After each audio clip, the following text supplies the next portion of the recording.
The Triassic period, where the first dinosaurs ever lived, around 230 million years ago, and ended in around 201 million years ago.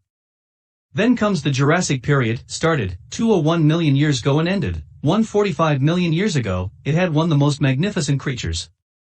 And now comes the Cretaceous period. It started 145 million years ago, and ended 66 million years ago, because the extinction of dinosaurs took place. But we are going to talk about one of the most dangerous herbivore that ever lived, for which today's topic is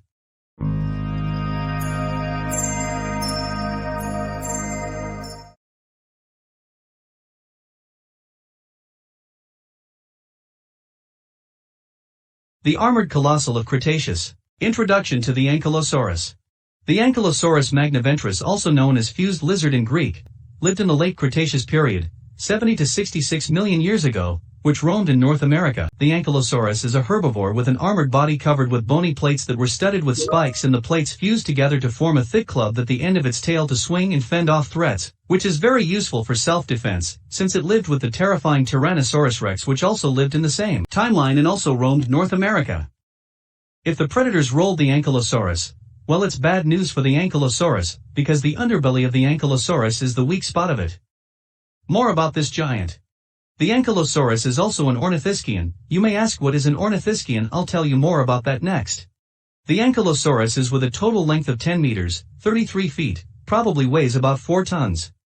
Like the Stegosaurus, the Ankylosaurus's teeth was simply curved like an irregularly shaped leaf. Saurischian and ornithischian. All dinosaurs descended from reptiles are called Archosaurs. From their dinosaurs divided into two major groups, such as Saurischians and ornithischians. Those two groups are divided based on shape and orientation of their pelvis. Saurischian pubis bone faces forwards and downwards.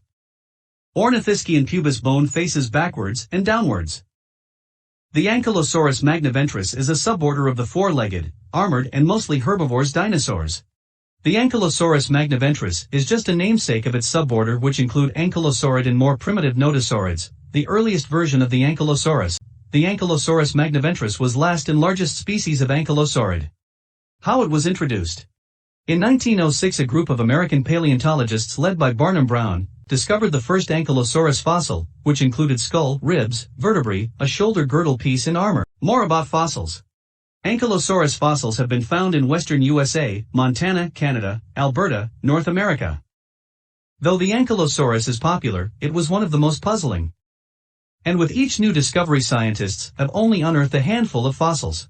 But in 2017, a team of paleontologists redefined the Ankylosaurus, revealing its large body size, small teeth and nostrils that were placed to the side rather than in front of its snout. Colossal battles. Of course, in the late Cretaceous there have been fights, for an example, who would win in a battle between a Spinosaur and an Ankylosaurus. Spinosaur's teeth, claws would not be useful due to the Ankylosaurus armor, so the Ankylosaurus would easily defeat the Spinosaur, but as I said before, if the predator rolls the Ankylosaurus would be defeated, since the underbelly is its weak spot. So what we learned from this is that there is more to Ankylosaurus than we think, and this creature is magnificent yet dangerous to threats. And I hope you have learned something from this video today. The end.